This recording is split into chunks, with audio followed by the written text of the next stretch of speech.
Hello everyone, this side Dr. Amit Kumar Sharma. I welcome you all at Wi-Fi Study CSIR Net channel. So, जैसा कि आप जानते हैं, मैं रोज ही regular class ले रहा हूँ मंडे टू फ्राइडे और आप सभी लोग मेरी रेगुलर क्लास में हैं. आज मैं डिस्कस करने जा रहा हूँ मॉडर्न अलजेब्रा की, जो कि CSIR का बुक है और जिससे वो टॉपिक जो इम्पोर्टेंट होते हैं. दैट मीन्स मैं यहाँ एनालिसिस करने जा रहा हूँ किन किन टॉपिक से जो है हमारे क्वेश्चन पूछा जा रहा है, कौन से ऐसे टॉपिक हैं जो हमें मिस नहीं करने चाहिए. चलिए सबसे पहले तो हम बात करते हैं अपनी अदर क्लासेस की. अदर क्लासेस में मैं यहाँ बताना चाहूंगा आपको, एक तो रेगुलर क्लासेस जिसमें आप अभी हैं, ठीक है. रेगुलर क्लासेस में तो आप देख ही रहे हैं 7 to at every day 7 p.m. I am in the regular class, जिसमें मैं डिफरेंट टॉपिक लेता रहता हूँ. इससे पहले मैंने रियल एनालिसिस के बारे में डिस्कस किया है. रियल एनालिसिस की स्ट्रेटजी अगर आपको चाहिए हो कि कौन कौन से टॉपिक हैं, वो भी आप यूट्यूब पे जाकर के प्ले लिस्ट में जाकर के मेरे नाम से सर्च कर सकते हैं. वहाँ CSIR नेट के उसमें मिल जाएगा आपको wifi study CSIR net channel पर, ठीक है, यूट्यूब में जाके. सिमिलरली दूसरा मेरा है सुपर क्वेश्चन सीरीज. इसमें भी मैं मंडे टू फ्राइडे 12 नून पे आप लोगों के लिए कुछ ना कुछ क्वेश्चंस लेके आता हूं. और मेन पर्पस क्या होता है, आप लोगों की थॉट को डेवलप करना कि कैसे हम क्वेश्चंस के बारे में सोचें. रेगुलर क्लास में जैसे कि रेगुलर पढ़ाई की जाती है वो किया जाता है, बट यहाँ पर क्वेश्चंस के बारे में डिस्कस किया जाता है सुपर क्वेश्चन सीरीज में. इसका प्लेटफॉर्म भी क्या है, वाईफाई स्टडी CSIR नेट.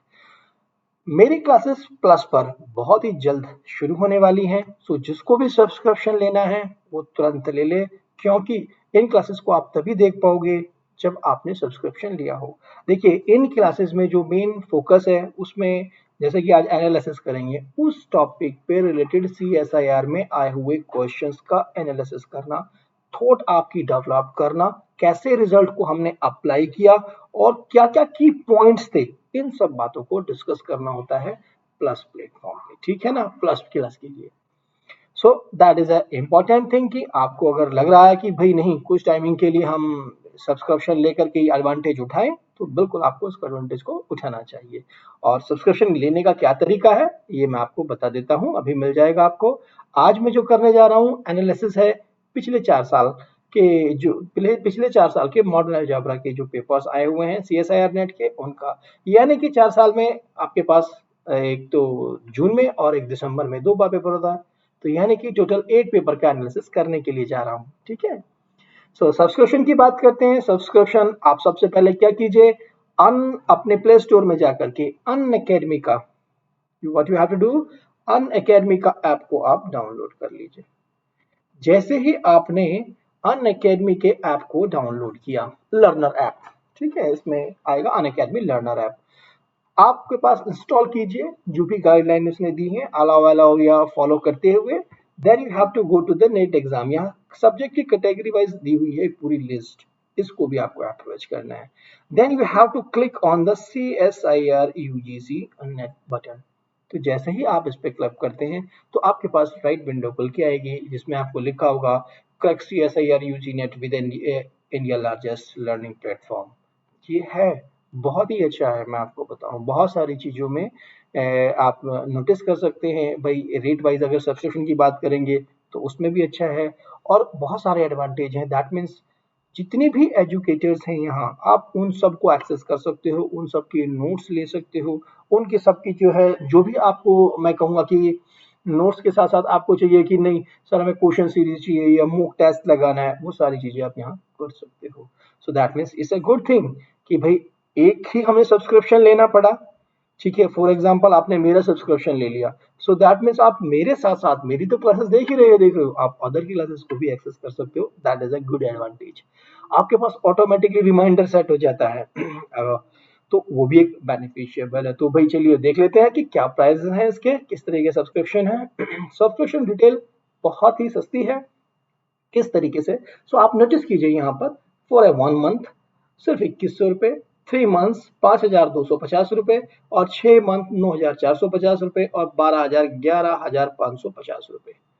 भाई मैं रिकमेंड करूंगा आप लोगों को कि आप 12 मंथ का तो जरूर लें, इससे नुकसान नहीं होता. अगर मान लिया आप पिछले 6 महीने से तैयारी भी कर रहे हैं तो कोई बहुत बड़ा अमाउंट नहीं है। आपने नोटिस किया होगा, if we are going in some academy और वहां जा करके हॉस्टल का खर्चा, इससे ज्यादा तो पर मंथ का हॉस्टल का और खाने पीने का सबका खर्चा आ जाता है 11,000 समथिंग। या आपको सिर्फ क्या इंटरनेट यूज करना है and you are at your house, just you have an mobile, you can access all the things here, so that is a good thing. ठीक है, सो 12 मंथ का सब्सक्रिप्शन मिनिमम आप लेंगे तो आपको बेनिफिट होगा। लेकिन जो लोग बहुत ज्यादा तैयारी में हैं, फॉर एग्जांपल मैं कहूँ कि पिछले साल भर से ही तैयारी में लगे हुए, उन्हें लग रहा है कि जस्ट हमें मॉक टेस्ट ही लगाने हैं, so that means he can take for the 6 month और 3 month, that is a good thing.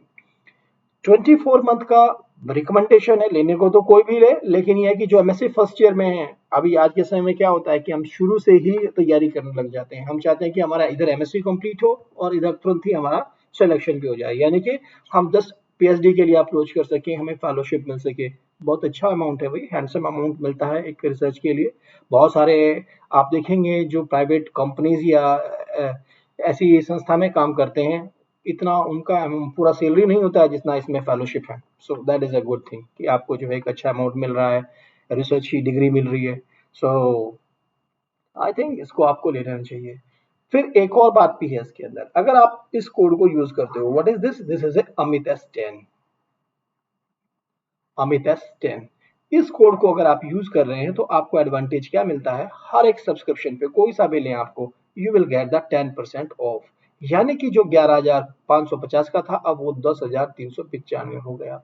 सो अगर मैं रफली इसका कैलकुलेट करूं तो 30-32 रुपए आपके सिर्फ बैठते हैं per day.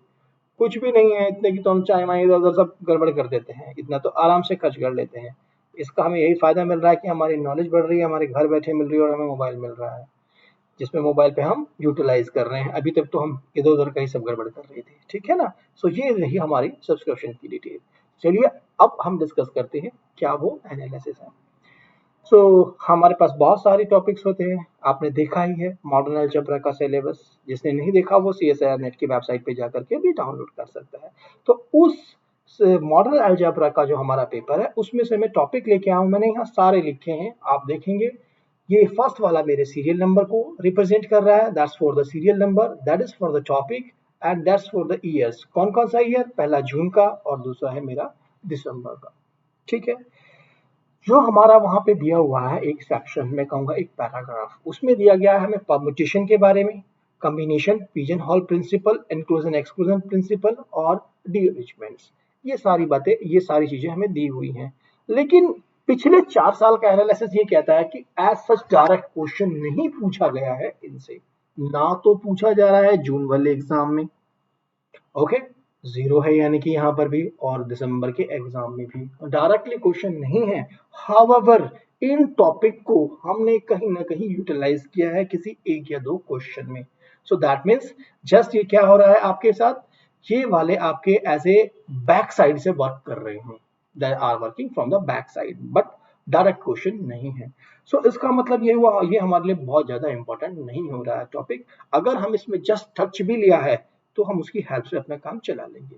But what about the second one, second क्या कह रहा है आपको, fundamental theorem of arithmetic, divisibility in Z, congruence, Chinese reminder theorem, Euler 5 function और प्रिमिटिव रूट।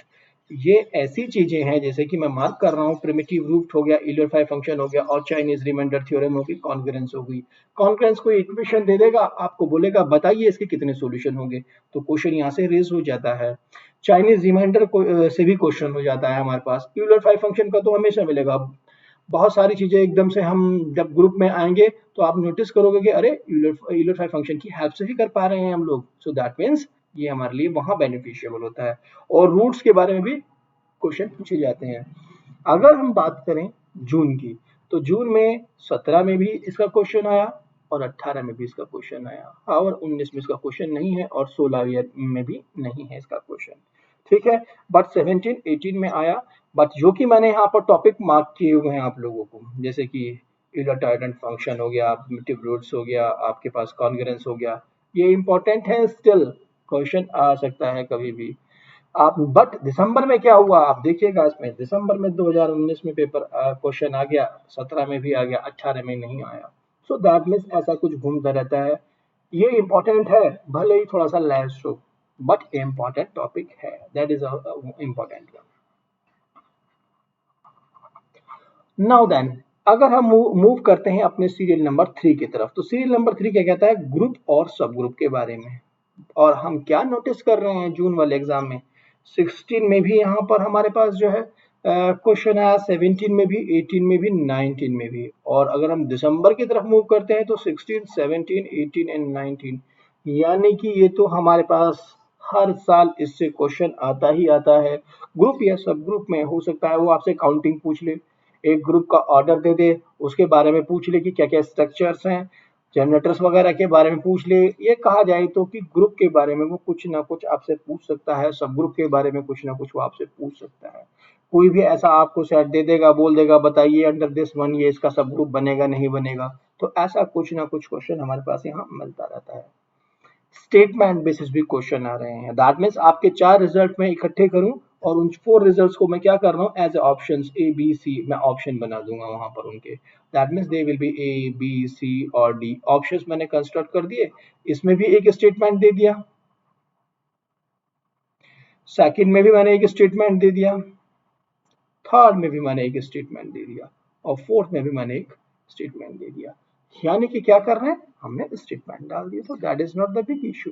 अगर हमने अच्छे से रिवाइज किया हुआ है ग्रुप और सब ग्रुप की प्रॉपर्टीज को, सो दैट मीन्स हम उन स्टेटमेंटों की हेल्प से भी हम कर सकते हैं। तो ऐसा क्वेश्चन भी मिल जाता है। यानी कि कहा जाए यहाँ आपके पास टाइप ऑफ क्वेश्चंस हैं, उन टाइप में से कोई एक टाइप यहाँ पर पूछ ली जा रही है आपके CSIR नेट के एग्जाम में। हम बात करते हैं नॉर्मल सब ग्रुप की, क्वोशिएंट ग्रुप की। तो नॉर्मल सब ग्रुप और क्वोशिएंट ग्रुप की हम बात करें तो भाई नॉर्मल सब ग्रुप है तो ग्रुप का ही सब ग्रुप, ठीक है। बट मैं कहूँ कि डायरेक्टली इससे कोई क्वेश्चन आ रहा है तो पिछले 4 साल में तो नहीं आ रहा है हमारे पास। हाउएवर एक दो ऑप्शन में ये पाया जाता है कि ठीक है, हम आपको एटलीस्ट ये पता होना चाहिए कि नॉर्मल सब ग्रुप के क्या क्या एडवांटेज होते हैं, कैसे ये सिंप्लिसिटी में हेल्प करता है या नहीं करता है। तो ये सब जो चीजें हैं ये हमारे लिए बहुत ज्यादा जरूरी हो जाती हैं जाननी। यानी कि टच तो इसका भी लेना पड़ेगा। और एक समय था नॉर्मल सब ग्रुप का, इससे 100% क्वेश्चन आया करता था, लेकिन इस समय जो मैं 4 साल का एनालिसिस कर रहा हूँ नहीं आ रहा है। So I will also recommend that कि आप इसको थोड़ा सा इंपॉर्टेंट लेके चलें, ऐसा ना समझे ये तो ग्रेट इंपॉर्टेंट है, that's a great important group और सब ग्रुप तो ठीक है, बट इसको भी थोड़ा सा कंसिडरेशन में रखें कि ऐसा ना हो कि आप नॉर्मल सब ग्रुप का इस बार क्वेश्चन आ जाए और आप सोचें कि ये तो पढ़ने की जरूरत नहीं थी, नहीं, बट थोड़ा इसको टच जरूर लीजिएगा। एटलीस्ट ये देखेगा इसके हमारे पास एडवांटेज क्या क्या है, ठीक है। होमोमॉर्फिज्म, होमोमॉर्फिज्म भी एक अच्छा टॉपिक है, बट जून में इससे कोई क्वेश्चन नहीं पूछा गया, बट दिसंबर में इससे 2 क्वेश्चंस पूछे गए थे, ठीक है ना। So that means that is a good thing कि हमारे पास क्या हुआ, दिसंबर में हमारे पास 2 क्वेश्चंस पूछे गए हैं 18 में। मुझे लगता है कि होमोमॉर्फिज्म से क्वेश्चन आना चाहिए, ठीक है। सो यहाँ से क्वेश्चन आ सकता है। एक और टॉपिक दिया गया है ऑटोमॉर्फिज्म। देखिए एज सच डायरेक्टली ये वाला जो टॉपिक है ये आपके सिलेबस में नहीं है ऑटोमॉर्फिज्म, ठीक है, होमोमॉर्फिज्म ही है। बट क्योंकि ये काइंड में आ जा रहा है, सो दैट मीन्स इससे भी एक क्वेश्चन पूछा गया था, ऑटोमॉर्फिज्म ग्रुप कैसा बनेगा, इसका ये ग्रुप दिया हुआ है, ग्रुप का ऑर्डर दिया हुआ है। तो ऐसी बहुत सारी बातें तो जिससे हम डायरेक्टली कह सकते हैं, इसको निकाल सकते हैं, that's we have to know. तो इन सब चीजों के बारे में एक बार लेकिन मैं यहाँ दोबारा से रिकॉल कर दूं कि जो हमें ध्यान रखने चाहिए। भाई ये हमारा टॉपिक हो गया है ग्रुप वाला, इसको हमें बिल्कुल ध्यान रखना है, यहाँ पर मैंने मार्क कर दिया है, इसको इंपॉर्टेंट है, ठीक है। आप होमोमॉर्फिज्म को भी कंसिडरेशन में लेके चलें और ऑटोमॉर्फिज्म को भी कंसिडरेशन में लेके चलें, यहाँ से भी क्वेश्चन आ सकता है, बन सकता है आपका। ओके, और यहाँ पर मैंने ऑलरेडी सेकंड पॉइंट में मैंने ऑलरेडी आपको मार्क किया हुआ है, कॉन्करेंस की बात करें, यूलर फाइव फंक्शन की बात करें या प्रिमिटिव की बात करें, तो यहाँ से हमें क्वेश्चन मिल जाते हैं। तो इन पे ध्यान रखिएगा। तो चलिए अब मूव करते हैं, नेक्स्ट जो बचे हुए टॉपिक है वो कौन कौन से हैं हमारे पास। अगर हम मूव करते हैं तो साइक्लिक ग्रुप, तो साइक्लिक ग्रुप को भी आप मिस नहीं कर सकते हो। क्यों नहीं मिस कर सकते हो, आप देखिए 2019, 2018 और 2016 में तो इसने 2 क्वेश्चन दे दिए आप लोगों को। साइक्लिक ग्रुप से क्या क्वेश्चन पूछा जा रहा है, आपको कोई ना कोई बोल देगा कि ठीक है भैया ये एक स्टेटमेंट दिया हुआ है, बताइए इस स्टेटमेंट के थ्रू जो हमारे आइसोमॉर्फिक ग्रुप आएगा वो कैसा आएगा। तो हो सकता है कि वो साइक्लिक आ जा रहा हो, ऐसा कोई नेचर हो, ठीक है। सो दैट मीन्स या फिर आपसे जनरेटर की बात कर ले या सब ग्रुप की बात कर दे, ऑर्डर के रिगार्डिंग कोई बात कर दे, तो बहुत सारी चीजें हम कहें तो साइक्लिक ग्रुप के लिए बात करते हैं। तो जैसे कि आप सभी जानते होंगे इस बात को तो कि हर एक नंबर के लिए, हर एक ऑर्डर के लिए साइक्लिक ग्रुप एग्जिस्ट करता है, ठीक है ना, जिसको हम जिडन बोल देते हैं। ठीक है, क्या बोलते हैं इसको हम, that's set of under modulo and set of integer modulo Z n, ठीक है, साइक्लिक ग्रुप बन जाता है। तो इसके ऊपर बेस कैसे कैसी प्रॉपर्टीज हो सकती हैं, कैसे कैसे सब ग्रुप की हम बात करते हैं, जनरेटर कैसे निकालते हैं, क्लास इक्वेशंस कैसे बनती हैं, बहुत सारी चीजें, सेंटर में ऐसे कितने एलिमेंट चले गए, तो मैं कहूँगा कि वो सारी चीजें हमें इसके बारे में जाननी जरूरी होती हैं। किसी वीडियो में मैं ये जरूर डिस्कस करूंगा कि यहाँ अलजेब्रा में कैसे हम पढ़े, जर्नल का करना है एनालिसिस, तो हमें कैसे उसको लिखना चाहिए जिससे कि हमें वो जल्दी जल्दी और अच्छे से याद रहे। ठीक है, सो नेक्स्ट टॉपिक पे चलते हैं। This is not a correct thing here, this is one permutation group और कैले थ्योरम। इसमें हमें दिया गया है कि परम्यूटेशन ग्रुप क्या है भाई, और हमारे पास कैले थ्योरम क्या है। सो आप नोटिस कीजिए परम्यूटेशन ग्रुप यानी कि बात कर रहे हैं हम S N A N, question आ रहा है, कैसे आ रहा है, 18 में भी आया है, 17 में भी आया है, 16 में भी आया है। और अगर हम दिसंबर की तरफ मूव करते हैं तो 19 में 2 क्वेश्चन आए हैं, 18 में आए हैं और 16 में भी क्वेश्चन आया है, यानी कि हर साल हमारे पास क्वेश्चन आ जाता है। सो भाई इसको भी हमें मिस नहीं करना चाहिए। और परम्यूटेशन ग्रुप है, कैले थ्योरम है, कैले थ्योरम तो अपने आप में ही ग्रेट इंपॉर्टेंस रखती है, बहुत सारे एग्जामिनेशन में भी पूछी जा रही है, साथ साथ इंटरव्यूज में भी पूछी जाती है, तो ये तो आपके पीएचडी के बाद भी आने वाली है काम। That's what this important topic, permutation group को स्किप नहीं करना है। ठीक है, क्लास इक्वेशन, साइलोज थ्योरम। देखिए जो साइलोज का क्वेश्चन है, कुछ साइलोज के क्वेश्चन हम डायरेक्टली निकाल लेते हैं, तो डायरेक्टली साइलोज से पूछा नहीं है उसने, कि ये नहीं पूछ रहा कि आप बताइए 5 एसएसजी कितनी होंगी जेड 20 में या किसी और ग्रुप 20 के ग्रुप में। तो ऐसे एसएसजी एक आधिक क्वेश्चन है जो एज ए स्टेटमेंट बेस में आया है, डायरेक्टली कहा जाए कि इसके लिए आपको निकालना पड़ेगा, नहीं आ रहे हैं। तो देखा जाए कि साइलोज की जो थ्योरम है उनका बहुत ज्यादा इस समय नहीं आ रहा है, लेकिन एक समय था जब आता था, तो मैं यही कहूंगा कि इसको भी आप कंसिडरेशन में लेके चलें और बिल्कुल भी स्किप मत कीजिएगा, ये भी इम्पोर्टेंट टॉपिक है।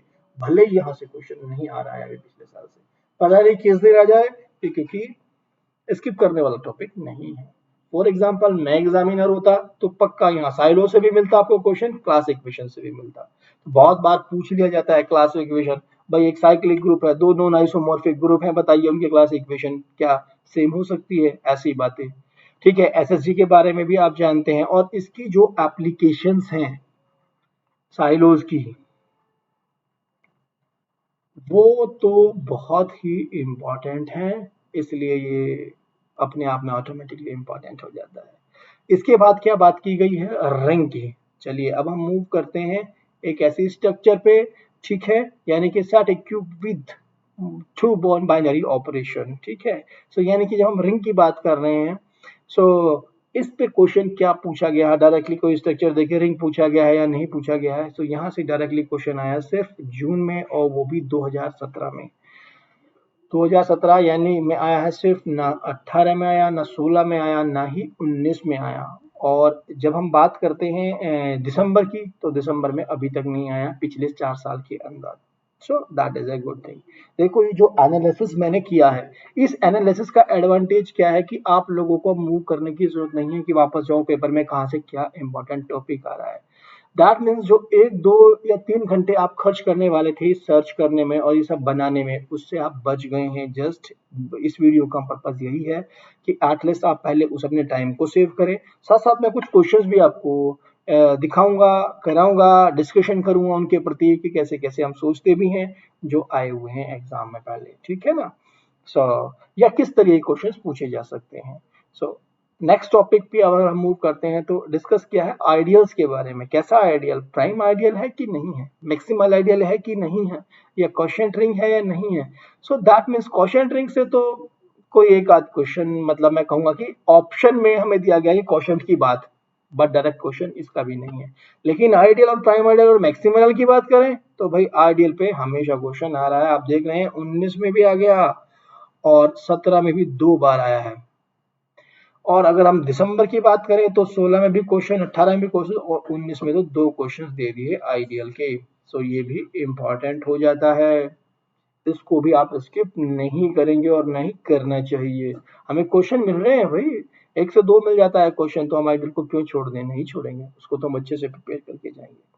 अगर हम नेक्स्ट मूव करते हैं, नेक्स्ट क्या है हमारे पास? नेक्स्ट है यूनिक फैक्टराइजेशन डोमेन, इसको हम बोल देते हैं यूएफडी। सभी आप लोग जानते हो UFD, principal ideal domain, PID. और लास्ट क्या है? इक्वल आइडियल डोमेन यानी कि ईडी। जनरली जो क्वेश्चन पूछा जाता है इनके रिलेशन पे, या फिर कोई रिंग दे करके आपको ऐसे एक स्ट्रक्चर दे करके, अलजेब्रिक स्ट्रक्चर दे देगा और उसके बारे में पूछ लेगा, क्या बताओ भैया ये पीआईडी है या नहीं, बताओ भैया ये है या नहीं है, या 2-3 दे देगा और उन बीच में बोल देगा रिलेशन, इन दोनों के बीच में क्या रिलेशन है। ठीक है, so these things we have to know any how कि क्या क्या होता है। सो जून में अगर हम बात करें तो जून में हमारे पास ये 16 और 19 में आया। लेकिन अगर हम बात करें तो 17 और 19 में, 17 में तो 2 क्वेश्चन आ गए इसके। सो सब इम्पोर्टेंट वन, तो आप इसको भी स्किप नहीं करना चाहिए। छोटी छोटी सी, बहुत ही छोटी छोटी सी सिंपल 2-2 लाइन के स्टेटमेंट हैं, बेसिस हैं। और इम्पोर्टेंट, क्या इम्पोर्टेंट?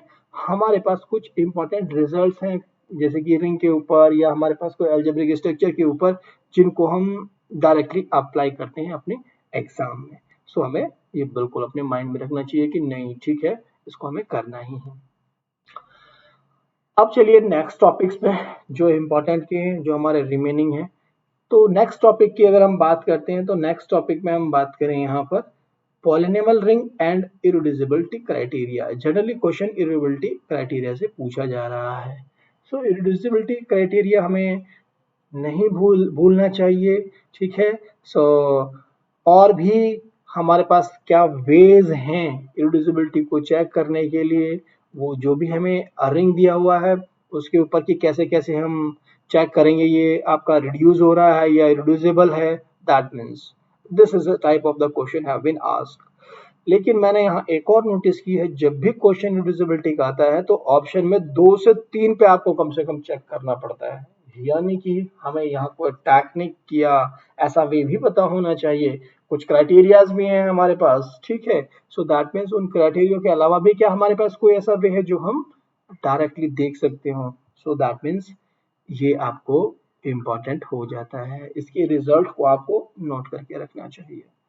कब कब आया अगर हम बात करें तो देखिए आप, ये जून की बात करते हैं और ये दिसंबर की। तो जून में 17 में भी आया है, 18 में भी आया और 19 में भी आया है।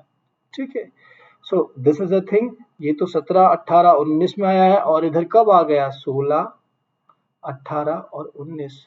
दैट मीन्स इरेड्यूसिबिलिटी क्राइटेरिया इतना इंपॉर्टेंट है, अगर दोनों को एक साथ मर्ज करें तो हमें क्या मिल रहा है? 16 से 18 हर साल इसका क्वेश्चन हमें मिल जाता है। तो भाई इसको भी हम कैसे छोड़ दें? ये तो हमारे पास इंपॉर्टेंट टॉपिक हो गया। So that is a important topic, इसको हमें स्किप नहीं करना है। Next one is a field, finite field.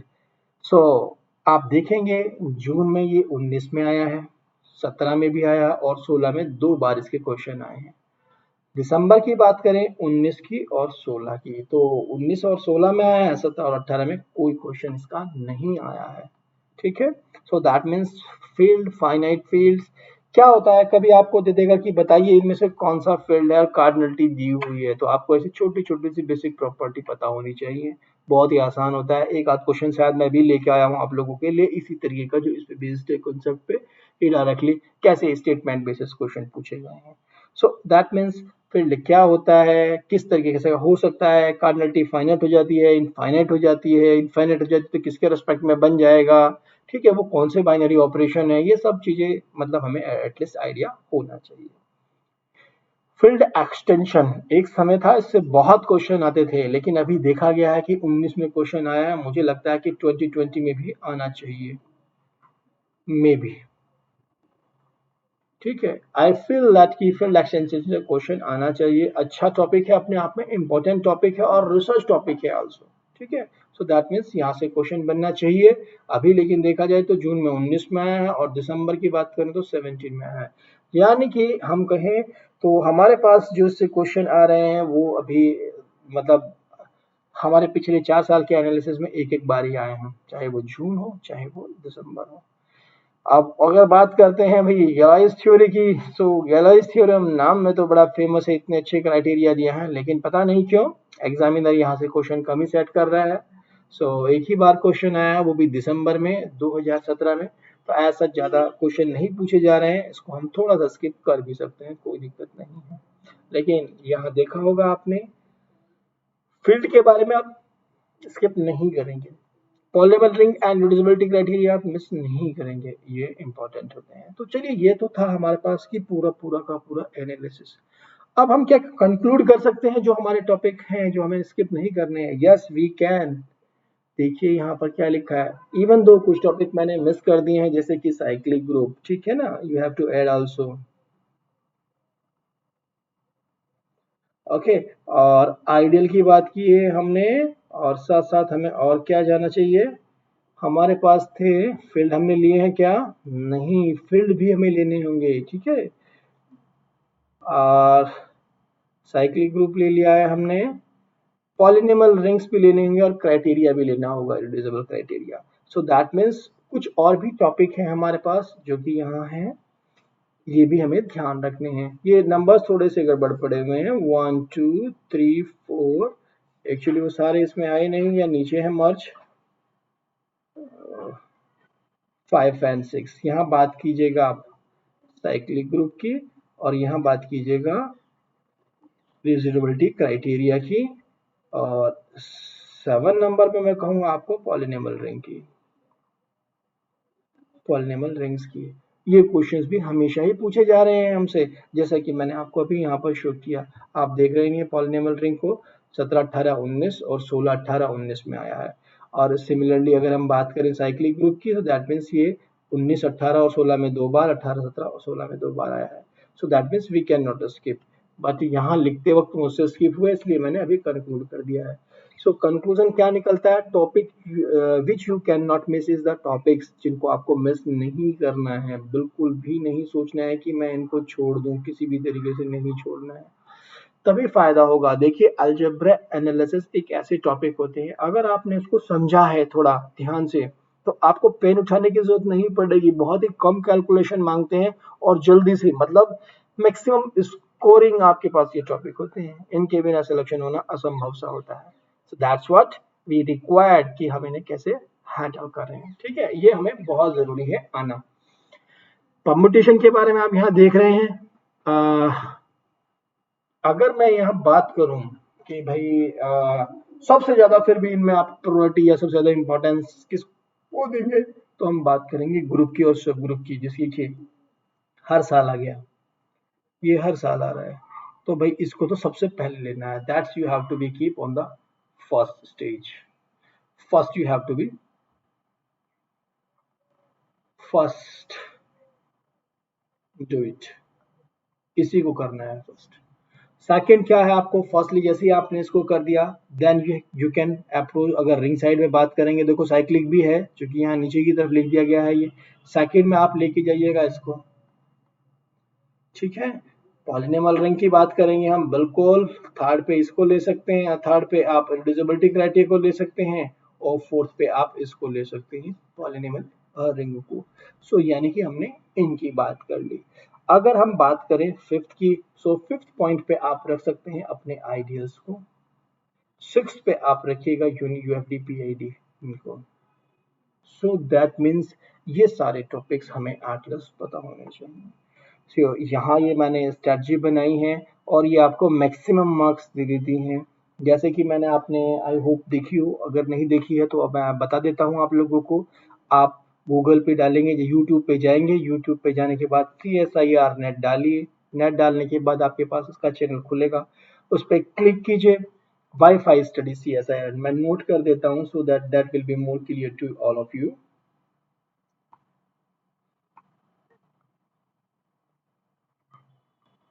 Wifi study CSIR net channel, CSIR net डालिएगा आप यूट्यूब पे, you have to just YouTube पे जाइए और जाने के बाद ये डालिए आप उसमें। जैसे ही जो बॉक्स खुल के आएगा उसमें CSIR नेट के सारे एजुकेटर्स की डिटेल मिलने वाली है जो कि वाईफाई स्टडी CSIR नेट पे वर्क कर रहे हैं, ठीक है। अन अकेडमी पे वाले सबको भी मिलने वाला है, इसमें कोई दिक्कत नहीं। तो जैसे ही आप यहाँ पर आते हैं, आने के बाद आप मेरा नाम डालिएगा, आपको वहां पर मिल जाएगी, क्या मिल जाएगी आपको, जिसमें मैंने बताया है कि इस टॉपिक से कितने नंबर का पेपर पूछा जा रहा है, कितने क्वेश्चंस आते हैं, यानी कि पूरा का पूरा स्ट्रेटजी एंड पैटर्न।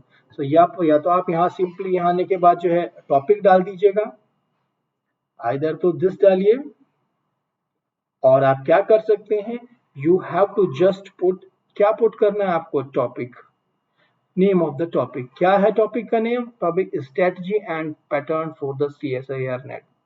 सो दिसंबर 2020 के लिए बिल्कुल मैंने बनाया हुआ है, उसमें आप जाएंगे तो आपको पूरा डिटेल इसका पूरा एनालिसिस मिल जाएगा कि भाई कैसे कैसे हमें करना है और किस तरीके से आपको बेनिफिट होने वाला है, कहाँ कहाँ से क्वेश्चन पूछे जा रहे हैं, ठीक है, कितने नंबर का इससे पेपर आता है, तो ये सारी बातें वहां पे मिल जाएंगी आपको, ठीक है ना। तो ये तो रही हमारी पूरी स्ट्रेटजी। मैं कहूँ तो आपको फॉर एग्जाम्पल, जैसे कि मैं प्लस पे भी अभी क्लासेस लेने वाला हूँ, तो प्लस पे आपको आने के लिए, प्लस पे आने के लिए आपको सब्सक्रिप्शन लेना पड़ेगा, उसकी डिटेल भी मैं यहाँ पर आपको ऑलरेडी डिस्कस कर चुका हूँ। मैं प्लस पे इन टॉपिकों के जो लास्ट आपके जो है 8 to 10 ईयर्स में आए हैं, मेरे पास 2004 से अब तक का सारा मटेरियल है। सो दैट मीन्स मैं लेकिन फिर भी फोकस करूंगा और रिवर्स ऑर्डर में, यानी कि पहले 19 की, फिर 18 के, फिर 17 के, इस तरीके से हम कोशिश करेंगे चलने की। और CSIR नेट में जो क्वेश्चंस आए हुए हैं, जिस टॉपिक पे आए हुए हैं, सो टॉपिक, उसका डिस्क्रिप्शन, उसके की पॉइंट्स, ठीक है, कंसेप्ट जो जरूरी है वो डिटेल्ड में, अदरवाइज तो जस्ट ओवरव्यू। इसको करते हुए तुरंत हम क्वेश्चंस को डिस्कस करेंगे, वहां मेन एम्फेसिस जो भी होगा हमारा वो सिर्फ क्वेश्चंस पे होगा, और वो भी रिजिड के CSIR नेट की तरफ ही हमें अप्रोच करनी है, ठीक है ना, दैट इज द पर्पस। तो ये तो रहा भाई, चलिए कैसा क्वेश्चन पूछा जाता है, अब इसके बारे में डिस्कस कर लेते हैं। सो चलते हैं हम next one, important question. What is the question, लिखा गया है यहाँ पर, consider the following statement. What the statement, the first statement which every infinite abelian group. मैं हमेशा बताता हूं कि आप लोगों को ये ध्यान रखना है, जब भी हम क्वेश्चन पढ़ें तो बड़े ध्यान से पढ़ें। Every infinite abelian group is either isomorphic to Z positive और isomorphic to R star dot, यानी कि ग्रुप अंडर मल्टीप्लीकेशन बन रहा है ये, ठीक है ना। और आर क्या है, आपका सेट ऑफ रियल नंबर है, बट क्या लगा हुआ है ऊपर, स्टार लगा हुआ है, दैट मीन्स आपके पास जो है जीरो नहीं आने वाला है इसके अंदर, राइट। मल्टीप्लीकेटिव ग्रुप बना रहा है, कंस्ट्रक्ट कर रहा है।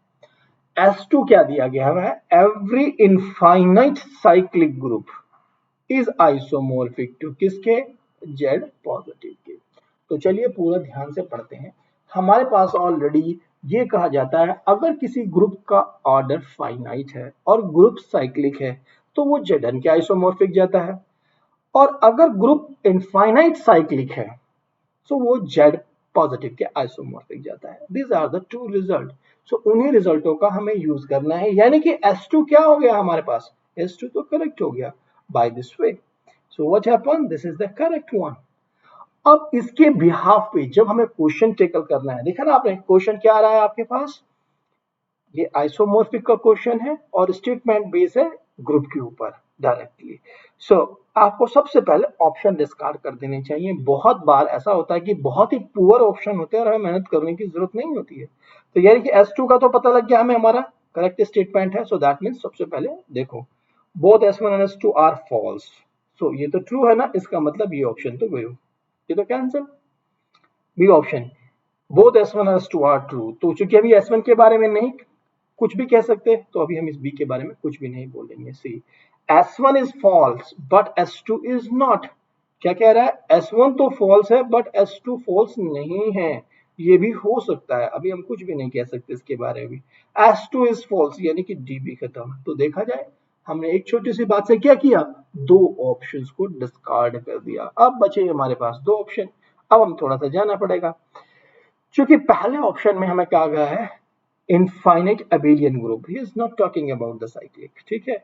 अगर ये अबेलियन, क्योंकि हर एक साइक्लिक ग्रुप भी अबेलियन होता है, अगर ये अबेलियन हुआ तो डेफिनेट है जेड पॉजिटिव के आइसोमॉर्फिक हो जाएगा।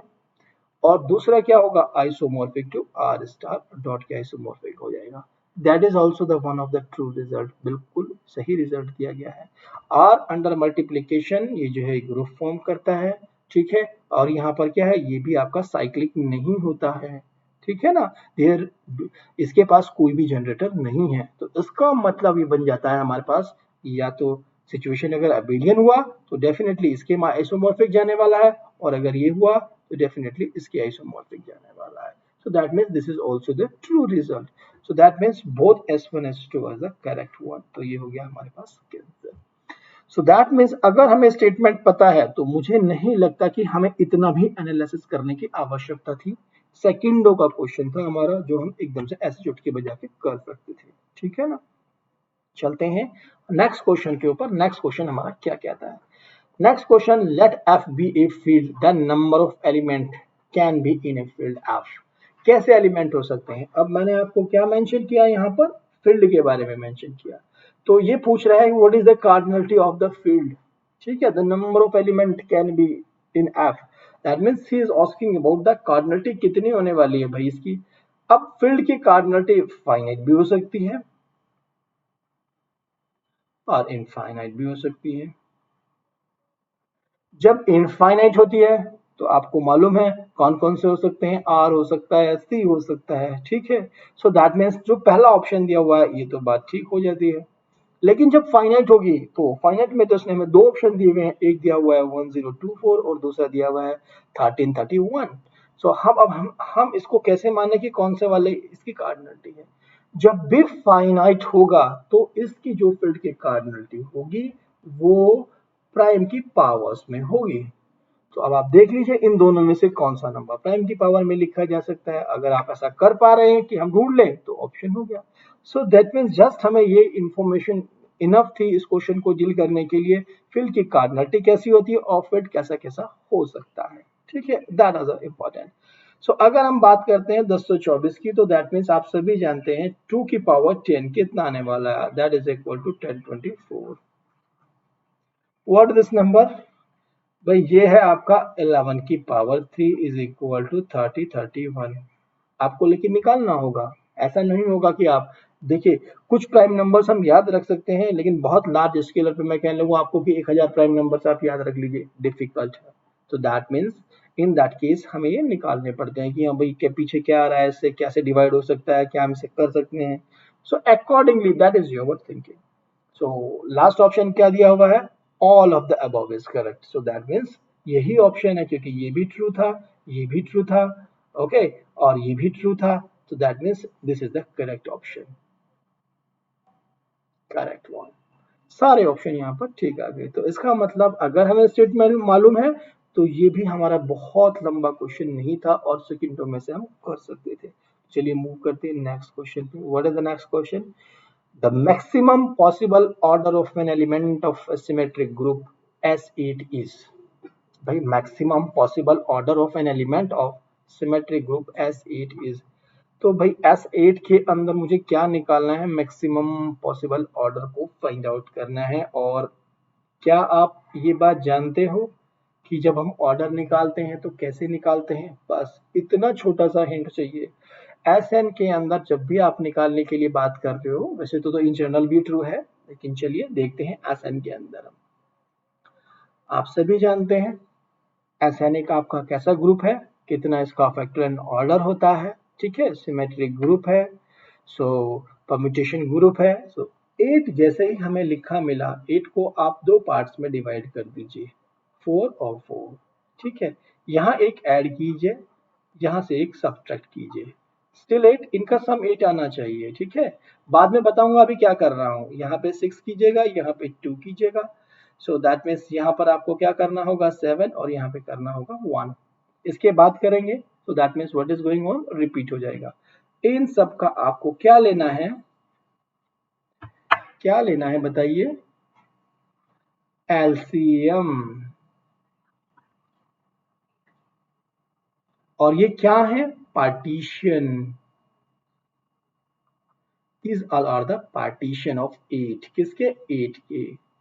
okay, so that means what you are going to take, LCM, LCM और LCM।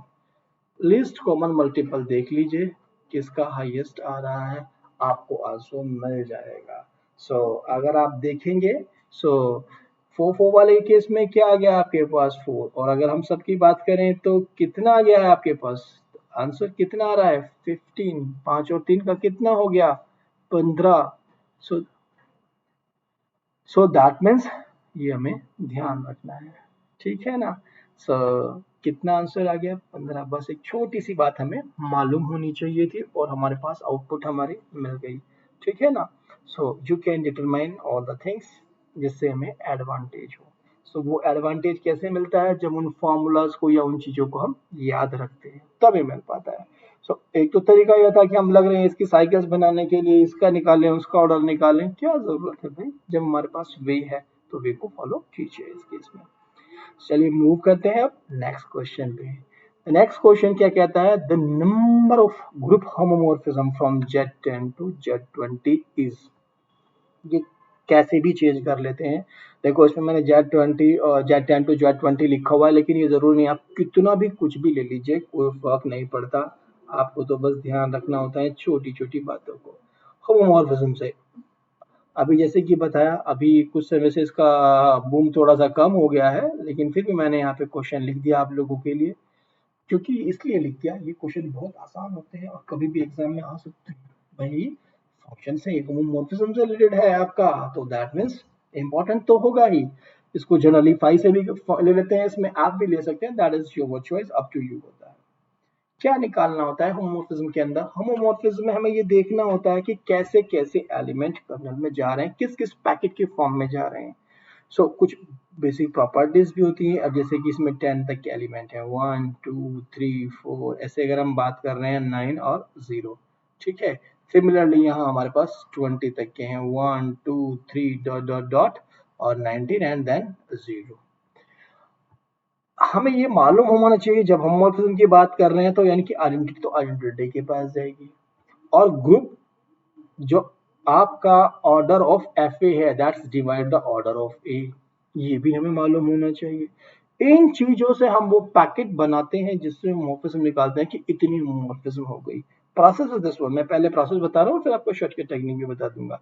दैट मीन्स अगर आप डिवाइसेस देखोगे कौन कौन से इसके, 1 2 5 और 10 इटसेल्फ, जबकि इसके डिवाइसेस कौन से हैं, 1 2 4 5 10 और 20, ठीक है ना, बचा तो नहीं ना कोई, सब आ गए, ठीक है। तो ये डिवाइसेस इसके पड़े हुए हैं और इधर पड़े हैं डिवाइसेस इसके।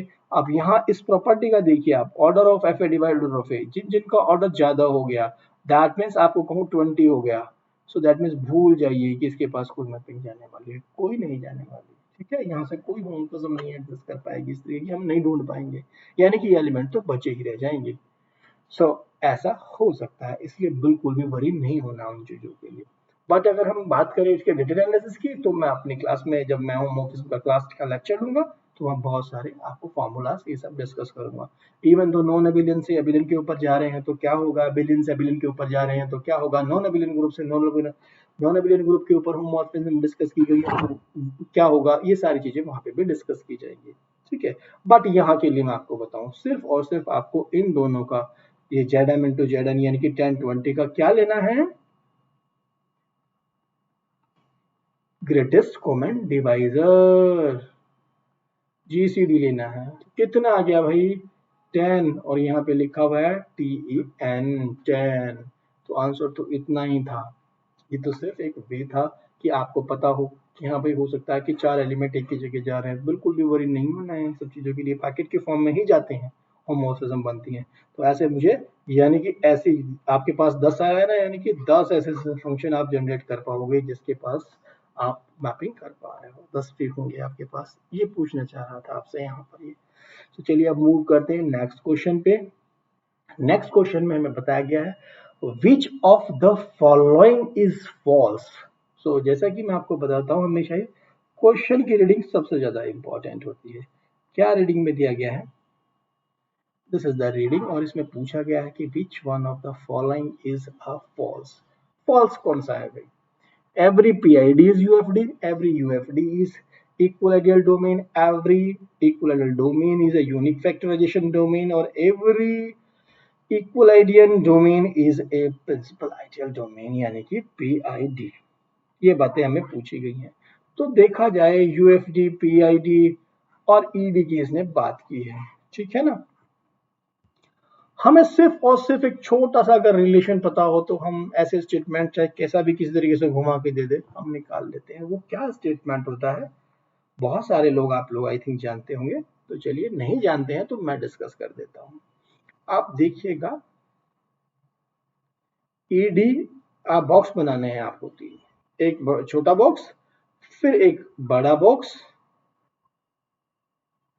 और एक उससे भी बड़ा बॉक्स। ये वेन डायग्राम है लेकिन मैं इसको बॉक्स बोल रहा हूँ, ठीक है। बड़े बड़े डब्बे बना लीजिएगा तीन, ठीक है।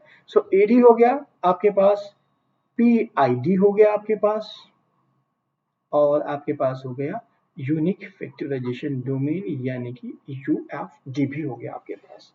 सो ईडी, पीआईडी और यूएफडी, इन सब में रिलेशन यही होता है कि आपका देखा जाए तो प्रॉपर्टी वाइज तो ईडी बड़ा है और देखने में कैसा लग रहा है, ये सबसे अंदर का हिस्सा है, ठीक है। उसके बाद हम बात करेंगे तो पीआईडी की, और सबसे लास्ट में बात करेंगे तो यूएफडी की। पहला रिजल्ट देखिए, every PID is UFD, every PID is UFD. बिल्कुल सही है कि नहीं है? ये तो ट्रू स्टेटमेंट है भाई।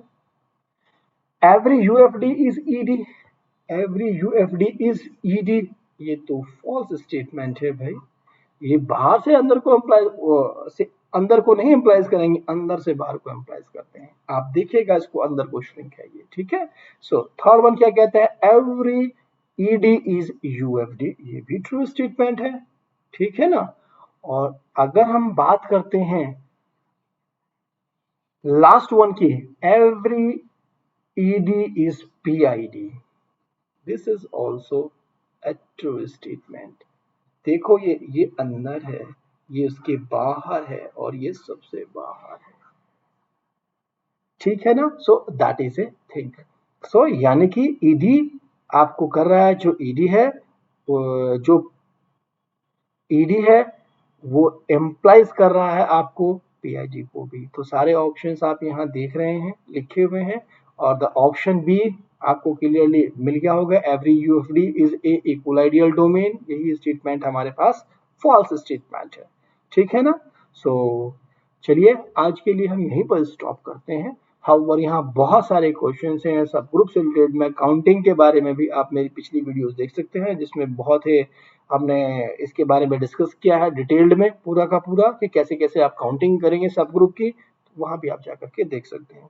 हाउएवर आज जो मेन पर्पस था इस लेक्चर का, वो मेन पर्पस था उसका एनालिसिस करना, जो कि हमारे इंपॉर्टेंट टॉपिक हैं सीएसआर एग्जामिनेशन से, और थोड़ा सा एक छोटा सा एक ओवरव्यू देना कि क्वेश्चन कैसे स्टेटमेंट बेसिस बन सकते हैं, ठीक है ना। So these are the some questions जो मैंने यहाँ डिस्कस किए हैं, और पीछे आपको पता ही लग गया होगा कि मैंने उन टॉपिक का एनालिसिस कर दिया है, जो कि आपको स्किप नहीं करने चाहिए, क्योंकि वो इतने आसान है कि उससे कोई क्वेश्चन और नहीं छोड़ेगा। अगर आपने उनको भी छोड़ दिया तो दैट मीन्स कहीं ना कहीं हम लूज कर रहे हैं अपनी सिलेक्शन को, तो वो हमें नहीं होने देना है, यानी कि हमें वो टॉपिक करने ही करने हैं। So yes, I will recommend that कि आप लाइक कीजिए, शेयर कीजिए, सब्सक्राइब कीजिए Unacademy wifi CSIR net channel को। So thanks for watching the video, ठीक है। ओके, बहुत सारे लेक्चर्स मेरे चलते रहते हैं। नेक्स्ट लेक्चर में हम हो सकता है कुछ टॉपिक को डिस्कस करें ग्रुप थ्योरी के ही, ठीक है, या फिर अदर टॉपिक जो भी मैं यहाँ पे लेके आऊंगा आप लोगों को, सो मिल जाएगा। Okay, thanks for watching the video.